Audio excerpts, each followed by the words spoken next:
শুয়ে আসলো, হুম। এই শিয়ালটা হচ্ছে দাঁড়ায় আসলো।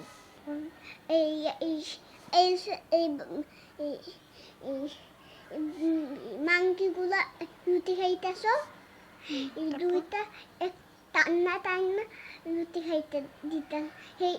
সেই বেঞ্চে বলতে শিয়ালটা খেয়ে ফেলছিল রুটি, এখন শিলবে না রুটি, এখন খেয়ে ফেলছো, টিঙ্গা টিঙ্গা আম করে ফেলছে।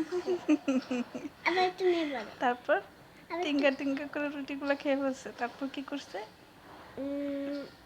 তুমি বলো। তুমি বলো, তুমি আরেকটু বলো, আরেকটা গল্প বলো। একটা শিয়াল, হুম। বস্তায় একটা অনেক বাচ্চা আছে, হ্যাঁ, বলো। বাচ্চাগুলা খেয়ে আবার পানি খাবে দুষ খাইয়া।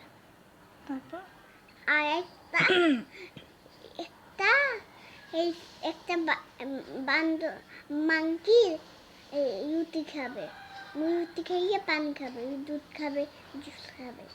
কে খাবে? চোখকে কেন এমন করো মা? সুন্দর করে বলো গল্পটা। শিয়ালটা জুস খাবে, আর পানি খাবে, আর দুধ খাবে। ওই গল্প। আবার তুমি তাই টিঙ্গা টিঙ্গা। কিভাবে খাইতেছিল? হ্যাঁ, কিভাবে খায় শিয়াল? এমনি টিঙ্গা টিঙ্গা টিঙ্গা আং।